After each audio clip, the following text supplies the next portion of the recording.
My thumb tapped the glass before my brain could pump the brakes. The message was specific, a bold declaration designed to cut through the noise of a Friday night and signal intent. I bought the good wine and the cheese, and I'm not waiting. I watched the blue bubble settle into the chat, satisfied, until the name at the top of the screen resolved into focus. It wasn't Sarah. It was Ranger Wolf. The blood drained from my face so fast I felt lightheaded. The contact was saved from the cabin rental confirmation I'd received 2 days ago. Before I could even process the catastrophe, the status under the name shifted from delivered to read instantly. Then, the 3 gray dots appeared. Ranger Wolf was typing. I froze. I was halfway up a gravel service road, surrounded by dense pine and fading twilight, and the only light in the world was the screen mocking me from the center console. The typing indicator pulsed. 1 second, 10 seconds, 30. It was an agonizing rhythm, a digital heartbeat that synced with the thudding in my own chest. Ranger Wolf was typing. Then the dots vanished. I waited for the vibration, the ding, the inevitable question of, "Who is this?" or the professional reprimand. But nothing came. The screen stayed dark. The silence that followed was heavier than the message itself. I wasn't supposed to be starting trouble. I was supposed to be escaping it. I had booked the lakeside cabin 3 months ago as a desperate bid to recalibrate after a project merger that had consumed my life and a relationship that had quietly dissolved into apathy. I needed silence. I needed the smell of cedar and the absence of cell service. What I didn't need was to proposition the Department of Natural Resources contact responsible for my check-in. I only knew Wolf through a series of terse, hyper-efficient emails regarding bearbox protocols and fire safety ratings. The tone was distinct, professional, authoritative, and completely devoid of warmth. I had pictured a stern, older man with a clipboard and zero patience for city tourists. Now, I had just told that person I wasn't waiting. I gripped the steering wheel, the leather biting into my palms. The road ahead was a narrow ribbon of dirt and gravel, winding higher into the darkening mountains. Every mile marker felt like a countdown to a humiliation I couldn't outrun. I considered turning around. I could forfeit the deposit. I could drive back to the highway, find a motel, and pretend this weekend never happened. But the city felt like a cage I had just broken out of, and the thought of returning to that noise was worse than the awkwardness waiting for me at the summit. I glanced at the passenger seat. The grocery bag sat there, leaning against the center console. The wine was a heavy, full-bodied red I'd spent too much time selecting. Next to it was the cheese, a triple cream wheel that cost more than my weekly coffee budget. It was meant to be a solo indulgence, a way to reclaim the concept of pleasure for myself. Now, the specificity of it just made my skin heat up. Why had they typed for so long? That was the question gnawing at me as the elevation climbed. If it was a wrong number, you type wrong number. If it was a mistake, you ignore it. But the typing indicator had persisted for nearly a full minute. It suggested hesitation. It suggested that Ranger Wolf, the enforcer of fire codes, had considered a response that required drafting. That pause was a vacuum, sucking in all my anxiety and replacing it with a strange, jagged curiosity. The trees began to thin, revealing the steel gray expanse of the lake below. The air coming through the vents shifted, cooling down, carrying the scent of damp earth and coming rain. The tires crunched loudly over larger stones as the service road leveled out. I saw the roofline first, dark timber against the indigo sky. Then the porch, and then the distinct, reflective decal of a Department of Natural Resources truck parked in the driveway. The engine was off, but the presence was undeniable. I wasn't just checking in. I was walking into a confrontation I had inadvertently set the stage for. I killed the engine, and the sudden quiet of the forest rushed in to meet me. The cabin stood silent, waiting. And I knew the person inside had seen my headlights long before I stopped. The silence that followed the death of the engine was absolute. In the city, silence is just a pause between sirens, a temporary gap in the static.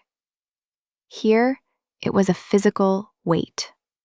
The cabin sat nestled against a backdrop of towering pines that looked black against the deepening twilight, their needles motionless in the heavy air.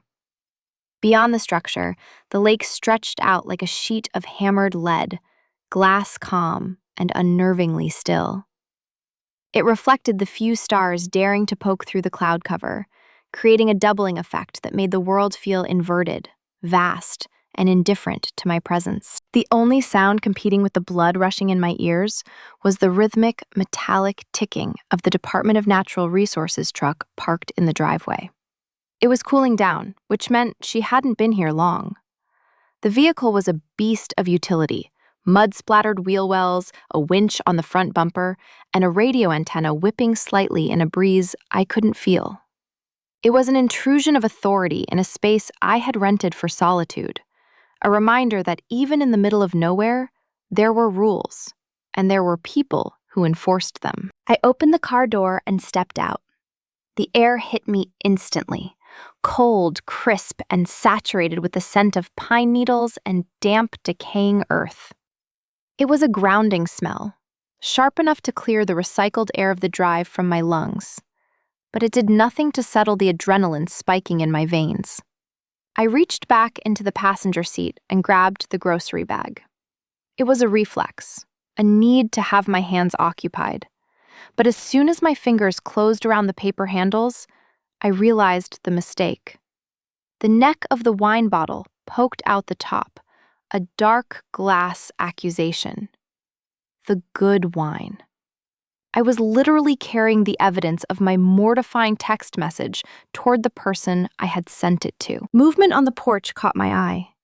A shadow detached itself from the darker wood of the cabin wall and stepped into the pool of light cast by the motion sensor flood lamp. It wasn't the older man I had constructed in my head. It wasn't anyone I was prepared for. Ranger Wolf was a woman who looked like she had been carved out of the same granite that formed the ridgeline. She was tall, holding herself with an easy, terrifying verticality that made me conscious of my own slouch. The green and gray uniform was standard issue. Cargo pants, a heavy utility belt, a structured shirt with the sleeves rolled up to the elbows. But on her, it didn't look like a costume. It looked like armor. She wore it with an indifference that suggested she lived in it, that the boundary between the woman and the job was a blurred line. She watched me cross the gravel driveway. Her face was a study in sharp angles and efficiency. High cheekbones, a jawline that could cut glass, and eyes that were dark, intelligent, and completely unreadable. She didn't smile. She didn't wave. She just waited, her hands resting loosely on her hips, radiating a "don't waste my time" energy that stopped me 5 feet from the stairs. "Ms. Laurel," she said. Her voice was low, a textured contralto that sounded like tires on gravel.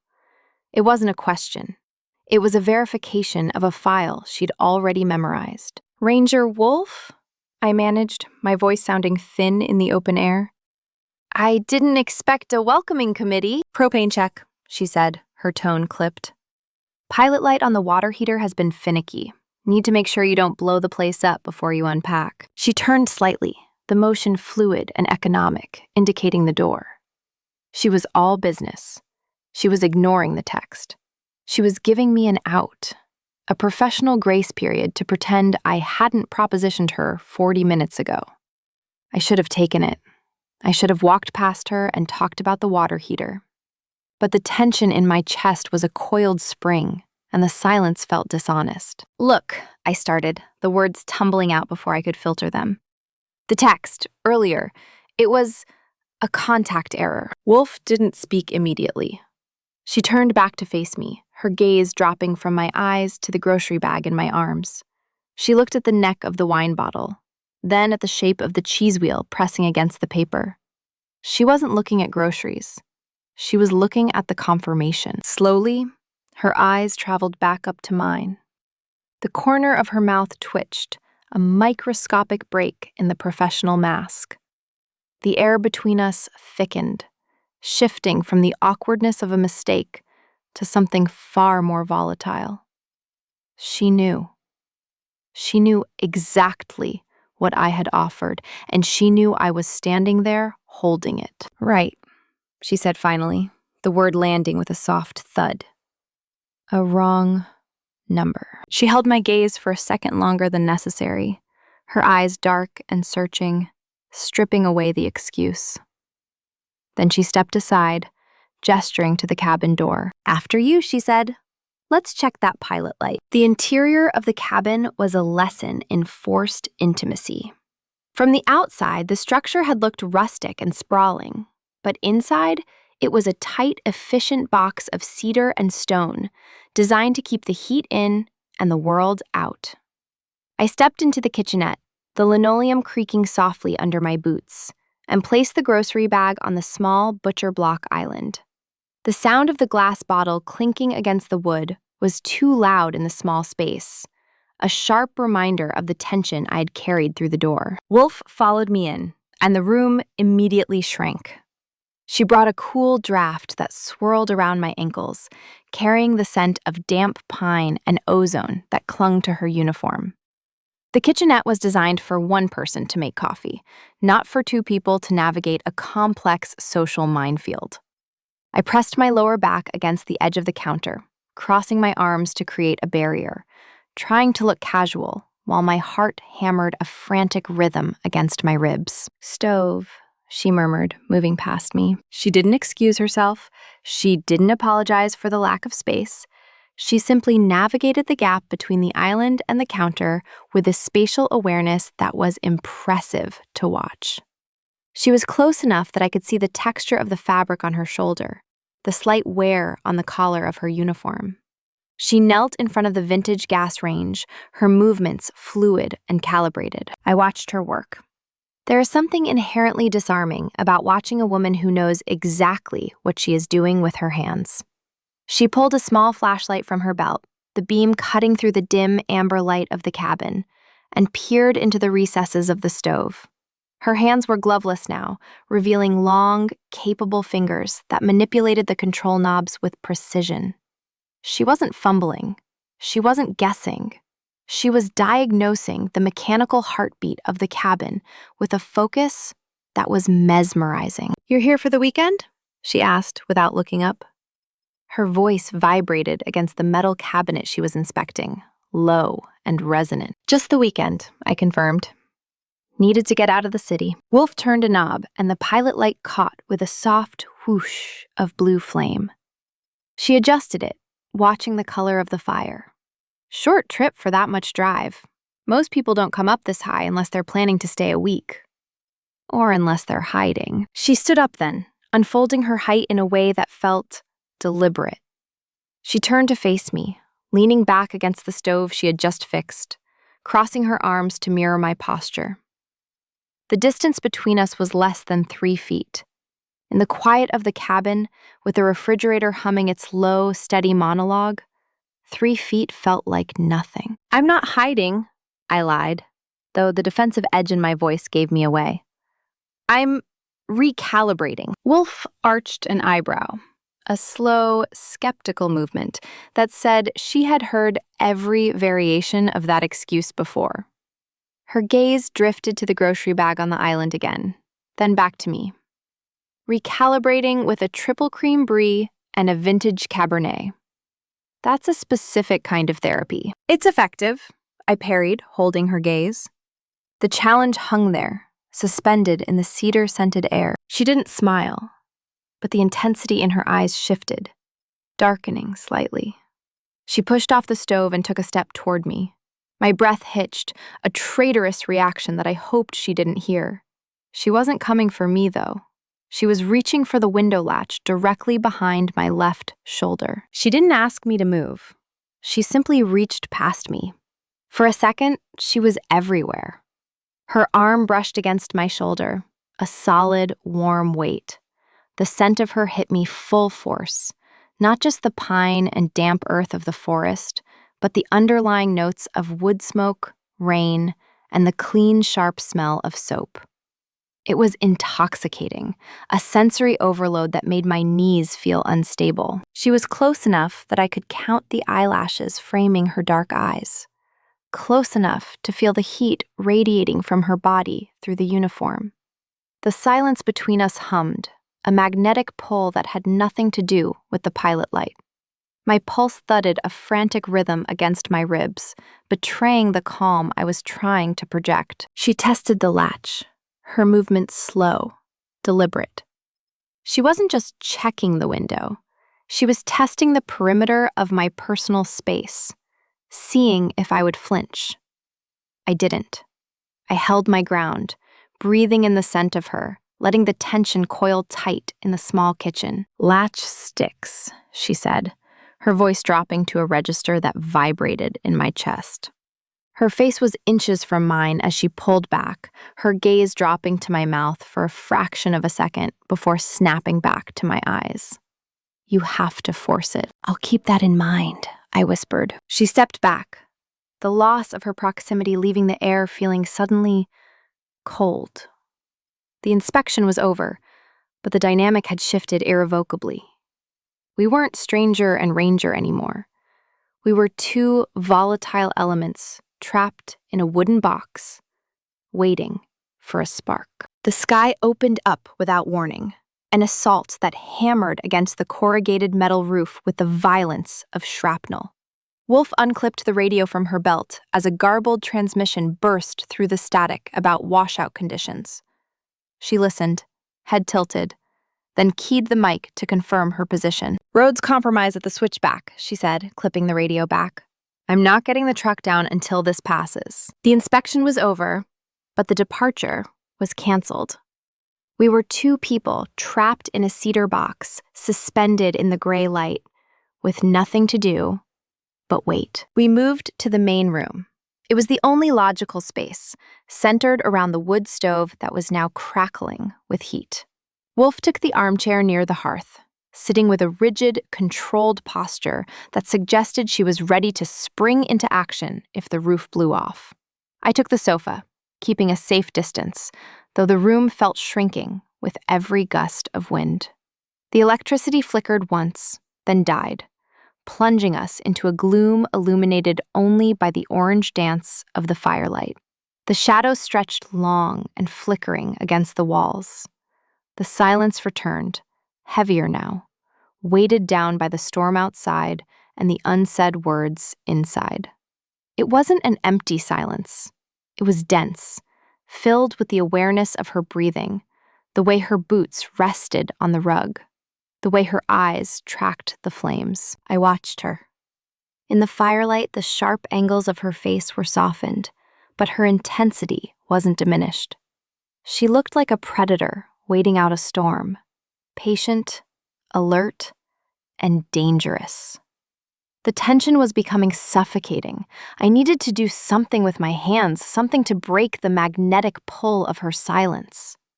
My eyes landed on the grocery bag, still sitting on the kitchen island, visible in the shadows. The good wine, the cheese. The props of my embarrassment were now the only resources we had. I stood up.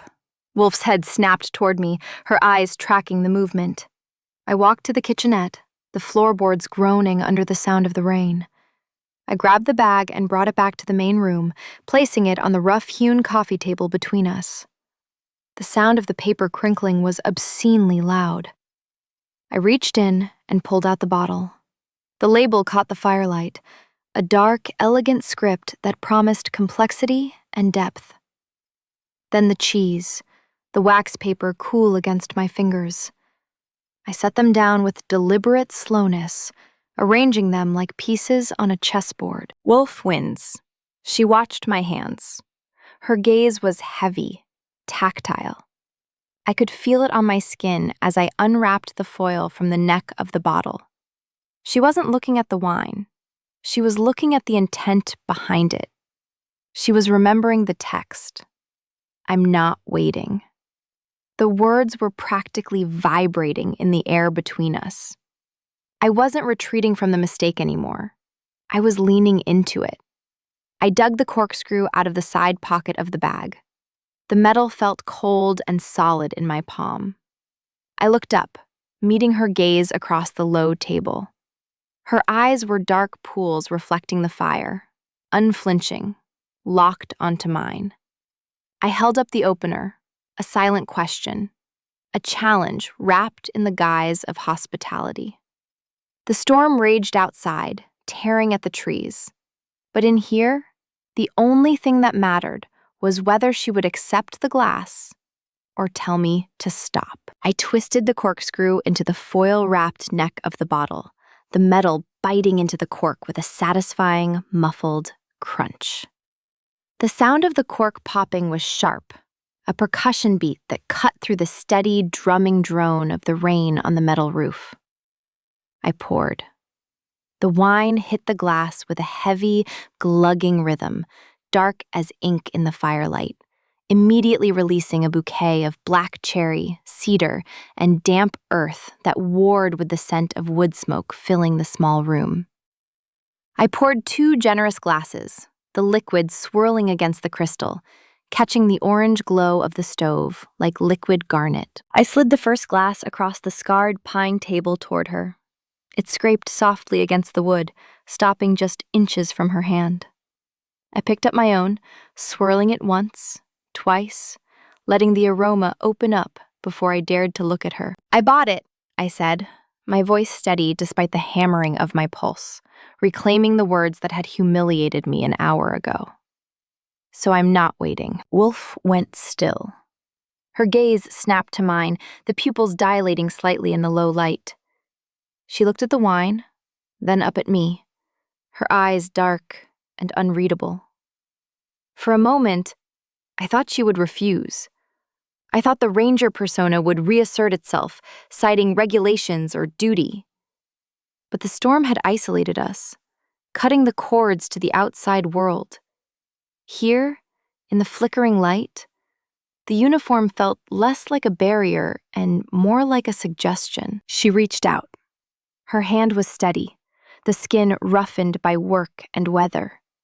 As her fingers closed around the stem of the glass, they brushed against mine. It wasn't a fumble. It was a collision. A spark of static, sharp and hot, arced between us. It was a microscopic event, invisible to the eye, but I felt it all the way down to the soles of my feet. I didn't pull back. Neither did she.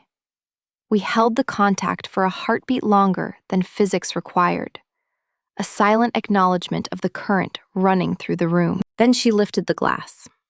She didn't just drink. She tasted. She inhaled the scent first, her eyes closing briefly, the firelight casting long shadows across her face. When she took a sip, I watched the movement of her throat, the way her lips pressed together to savor the finish. It was an intimate thing to witness, a moment of private pleasure that felt like a secret. Notes of tobacco, she said, opening her eyes. Her voice was lower now, stripped of the clipped efficiency she used on the radio. It was rough velvet, matching the texture of the wine. And leather. You didn't buy this at the general store in town. I brought it from the city, I admitted, taking a sip of my own. The wine was bold, tannic and warming, spreading a heat through my chest that had nothing to do with the alcohol.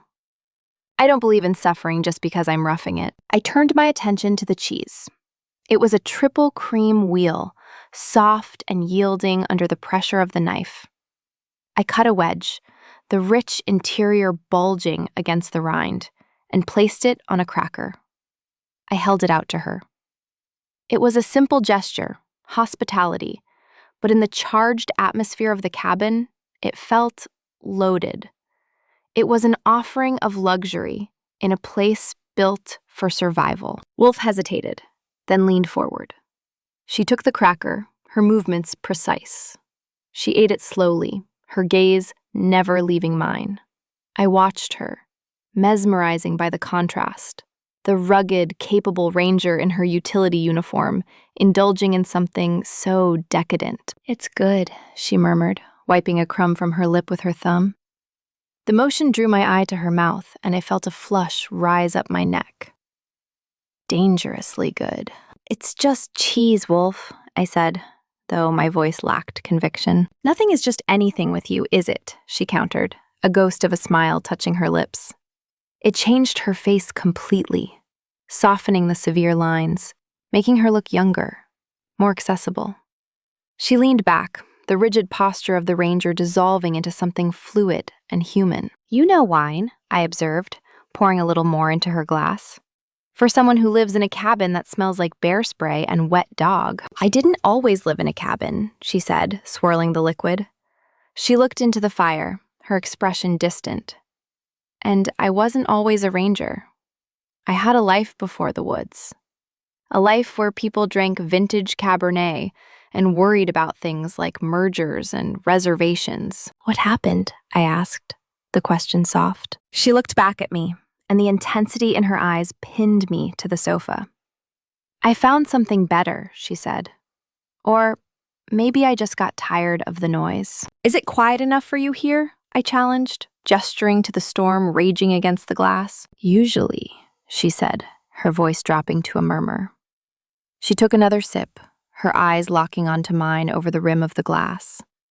"But tonight, it's getting loud." The conversation had drifted from the weather to the wine, and now it was hovering over something far more dangerous. We weren't talking about the storm anymore. We were talking about the noise in my head, the silence in hers, and the frequency vibrating between us. The wine had loosened the guard, but the cheese, the deliberate, slow consumption of it, had set a pace. We were savoring the tension, tasting the anticipation, letting the storm lock us into a world where the only thing that mattered was the person sitting across the table. The level of wine in the bottle had dropped by half. Outside, the rain had settled into a steady drone, but inside, the silence felt private, like a confession booth. I watched Wolf swirl the dark liquid in her glass. She was staring into the embers, her profile sharp in the orange light. "You said you got tired of the noise," I said softly. "But you didn't leave the city just because of traffic." Wolf took a long sip. She set the glass down with a precise click. "I was an architect," she said, the revelation landing quietly. "I left because I realized that building a life with someone is just giving them the blueprints to destroy you efficiently." She turned to me, her expression flat. "I designed structures. I understood load-bearing walls and stress points. I thought I understood my relationship the same way. We were together for 5 years. I built everything around her. And then, one Tuesday, she decided she preferred the contractor." She laughed, a dry, humorless sound that cracked in the air. It wasn't the cheating. It was the inefficiency of it, the waste. I spent months trying to salvage the foundation before I realized I was just standing in the rubble. So I left. I came here, where the only things that break are trees, and they usually have the decency to warn you first. I listened, feeling the weight of her words settle in the room. She wasn't asking for pity. She was explaining her structural integrity. She had reinforced her walls because someone had proven they could be breached. "That's why you're here," I said, leaning forward, resting my elbows on my knees. "It's not about the nature. It's about the control. Out here, you control the perimeter." "Safety is about controlling the variables," she corrected, her voice dropping. "And people are variables I don't like." "And yet," I murmured, "you didn't delete my text." The air in the room shifted instantly.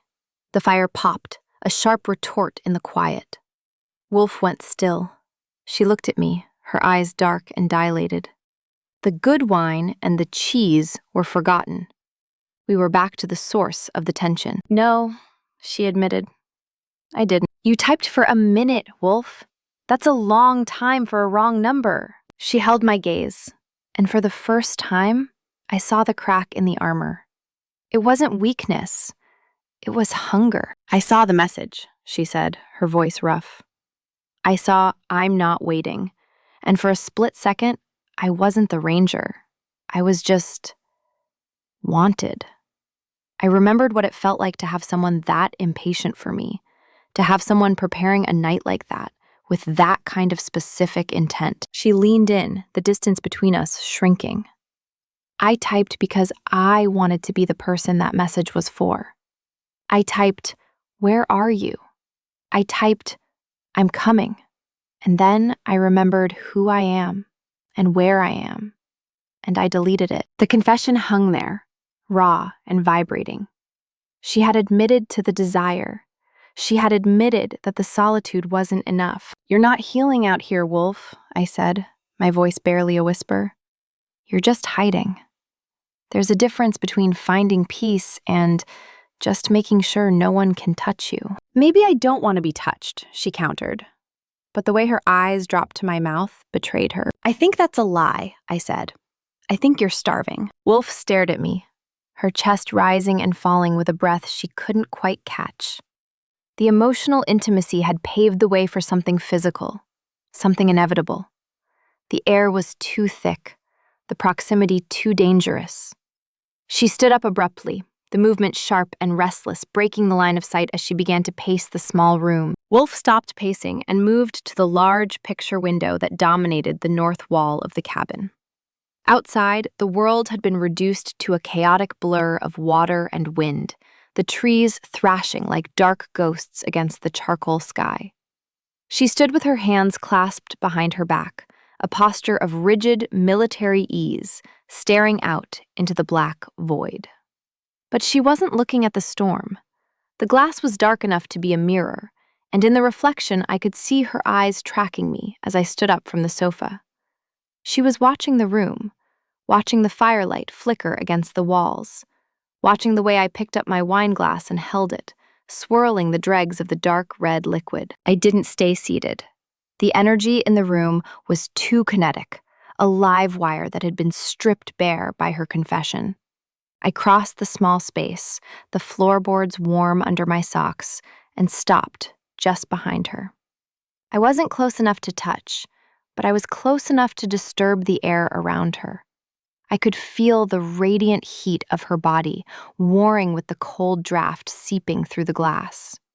In the reflection, our ghosts stood side by side, the ranger in her utilitarian uniform and the visitor in her city cashmere, two silhouettes superimposed over the raging weather. "You're checking the road again," I said, my voice low, pitched to cut under the sound of the rain. "Force of habit," Wolf replied, though she didn't turn.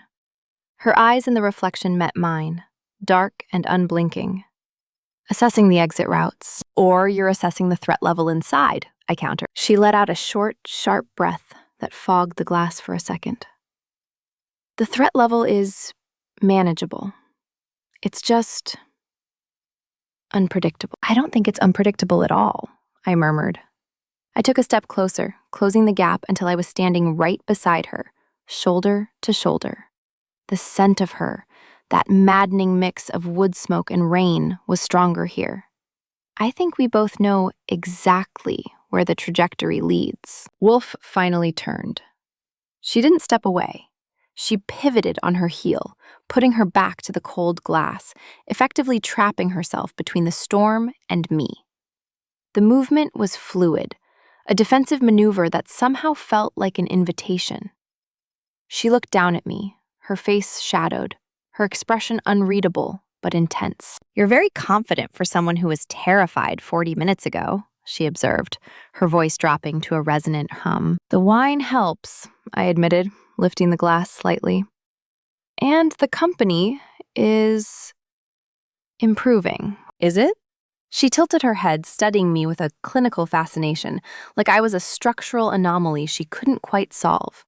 "Because from where I'm standing, I'm just the person who knows the fire codes." "You're not just the ranger, Wolf," I said, holding her gaze. I decided to push. I decided to take the text message that had been an embarrassment and sharpen it into a weapon. So, hypothetically, her eyes narrowed slightly. Hypothetically, if that text had been for you, I said, letting the words hang in the air, heavy and deliberate. If I had typed Ranger Wolf into that recipient field on purpose, if I had known exactly who was coming up that driveway, I took a half step forward, invading the professional buffer zone she had tried to maintain. Would you have shown up? The question landed with the weight of a physical touch. Wolf didn't flinch. She didn't look for an exit. Instead, she leaned back against the window, crossing her arms over her chest, the fabric of her uniform straining slightly across her shoulders. The casualness of the pose was deceptive. Her eyes were locked on mine with a focus that made my skin prickle. "That depends," she said slowly, her voice rougher now. "On what? On whether you understand the logistics of that kind of invitation." She let her gaze drop, tracing the line of my throat, lingering on the pulse I knew was visible there, before snapping back to my eyes. "You sent a text about not waiting. That implies urgency. That implies you were prepared for someone to walk through that door and skip the conversation entirely." "Maybe I was," I challenged, my voice barely above a whisper. "Maybe I still am." Wolf laughed, a low, dark sound that vibrated in the small space between us. "You're trouble, Ms. Laurel. You come up here with your expensive cheese and your heartbreak, looking for quiet, but you're starting fires just to see if the equipment works." "I'm not starting a fire," I said, stepping into her space until the toes of my socks brushed the heavy rubber of her boots. "I'm just checking the pilot light. Isn't that what you're here for?" The playfulness evaporated. The heat rising in the room was no longer a metaphor. It was a physical weight pressing against my chest. Wolf uncrossed her arms. Her hands dropped to her sides, fingers curling slightly, a reflex of restraint. She didn't retreat. She leaned forward, pushing off the glass, bringing her face inches from mine. The smell of the wine on her breath mixed with the cedar of the cabin, a heady, intoxicating combination. "If I had come up here for that text," she murmured, her voice dropping to a dangerous, sultry register that made my knees weak, "we wouldn't be standing by the window talking about pilot lights. I would have tested the structural integrity of this floorboards 10 minutes ago." "Then test it," I breathed. "I'm not waiting." Wolf's eyes darkened, the pupils blowing wide, swallowing the iris. The professional distance collapsed. She wasn't the ranger anymore. She was the storm, and I was the open door. The tension didn't just break, it shattered, loud and final as the thunder rolling over the ridge. Wolf moved. It wasn't the measured, efficient movement of the ranger checking a propane line. It was sudden, a collapse of restraint that closed the distance between us in a single heartbeat. She didn't ask for permission.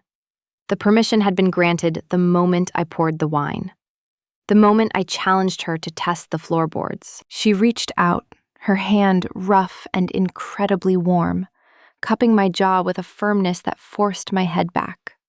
Her thumb traced the line of my cheekbone, a tactile mapping of the terrain she was about to claim. For a split second, she held me there, pinned by her gaze, letting me see exactly what I had unleashed. The darkness in her eyes wasn't professional anymore. It was entirely personal. Then she leaned in, eliminating the last fraction of space. And when her mouth found mine, it wasn't a question. It was an answer to the signal I'd sent into the dark. The kiss was a collision of intent. It tasted of the deep, tannic red wine and the sharp electric charge of the storm. There was no hesitation, no tentative testing of the waters. Wolf kissed with the same intensity she applied to everything else, focused, thorough, and overwhelming.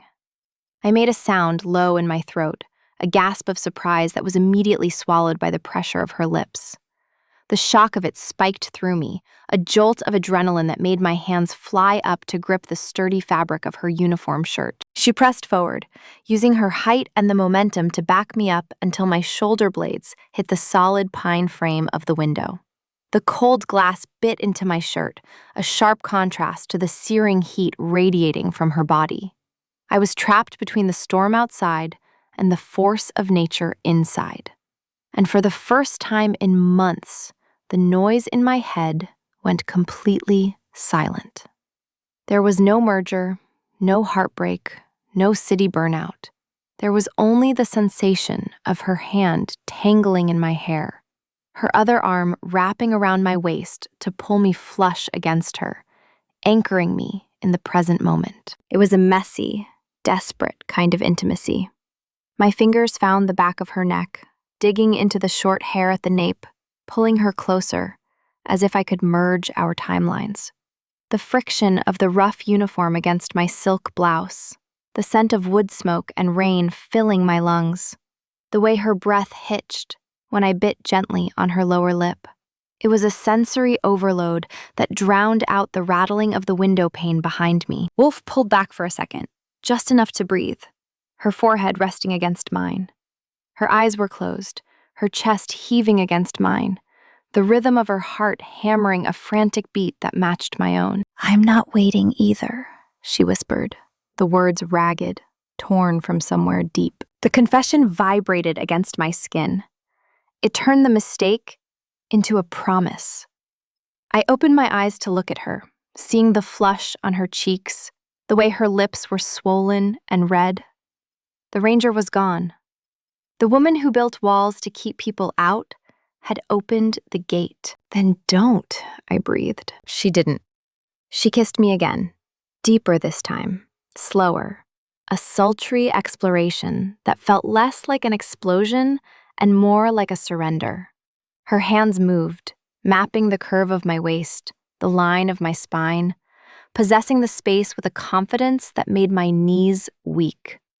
I melted into the contact, the tension of the drive and the embarrassment of the text message dissolving into the heat of the cabin.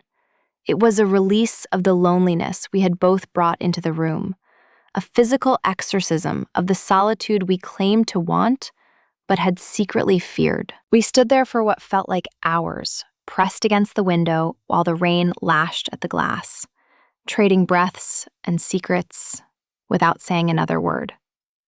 The fire crackled in the stove, casting long, dancing shadows across the floor. But the only light I cared about was the spark I had finally, successfully ignited. The storm outside began to fade, the wind losing its howl, leaving only the quiet, steady rhythm of our breathing and the undeniable reality that the weekend had just begun. I woke to the color of steel. The storm had scrubbed the world clean, leaving behind a silence that felt fundamentally different from the crushing isolation I had driven into yesterday. It wasn't the heavy, suffocating quiet of a mistake waiting to be discovered. It was the peaceful, settled silence of a space that had been thoroughly inhabited. The gray light of dawn filtered through the high windows, casting long, pale stripes across the wide plank floorboards. The spot beside me on the pull-out sofa was empty, the sheets cool to the touch. But the cabin didn't feel abandoned. It felt charged, humming with a residual warmth. It smelled of brewing coffee and the lingering, faint trace of wood smoke. I found her on the porch. She was back in the uniform, the green and gray armor of the ranger reassembled. But the posture was different. She wasn't standing at attention, guarding the perimeter against intruders. She was leaning her hip against the rough-hewn railing, nursing a ceramic mug, watching the mist rise off the glass-still surface of the lake. The air was cold, biting with the morning chill and the scent of wet pine, but she didn't seem to notice. She looked like a part of the landscape, as permanent and unmovable as the trees. When I stepped out, the screen door creaking on its hinges, she didn't jump. She turned slowly, and the look she gave me was open, stripped of the professional skepticism that had defined our arrival. There was a quiet familiarity in the way her dark eyes traced my face, a soft acknowledgement of the hours we had spent waiting out the rain and testing the limits of the cabin's privacy. "Coffee," she said, holding out a second mug she had resting on the railing. Steam curled off the surface. "Black. I didn't find any sugar in your supplies, and I assumed you weren't the type to pack artificial sweetener." "I drink it black," I lied, accepting the heat of the ceramic against my cold palms. We stood there for a long time, sipping the bitter coffee, watching the sun try to burn through the heavy morning fog. The dynamic had shifted tectonically. The jagged edges of the mistake had been smoothed down by the night. We didn't need to dissect what had happened. We didn't need to apologize for the text or the wine or the way the kitchen counter had proven to be structurally sound. The shared silence was comfortable, a camaraderie built on the fact that we had both dropped our guards and found something solid underneath. "I have to go," she said finally, straightening up. The duty was calling. The radio on her belt chirped low static, a reminder of the world outside our bubble. "Road crews are clearing the washout at the switchback. I need to supervise the assessment and file the storm damage report." "Of course," I said, leaning back against the cabin wall. "The ranger has to range." She smiled, a genuine, easy expression that reached her eyes and softened the sharp line of her jaw. "Something like that. But the inspection isn't finished. I still need to check the pressure on the water lines later." "Is that standard protocol?" "It is now." She didn't kiss me goodbye. It would have felt performative in the harsh daylight. Instead, she reached out and squeezed my forearm, her thumb brushing the inside of my wrist, a grounding touch that lingered long after she let go. I watched her walk to the truck, the gravel crunching under her boots, a sound that was no longer threatening, but promising. Inside, the cabin was bright. On the coffee table, the empty bottle of the good wine stood like a monument to the storm. Beside it, the cheese was half-eaten, the knife resting on the board. And propped against the glass was a slip of paper torn from a field notebook. It was a personal number, written in sharp architectural block letters. No name, just the digits and a command.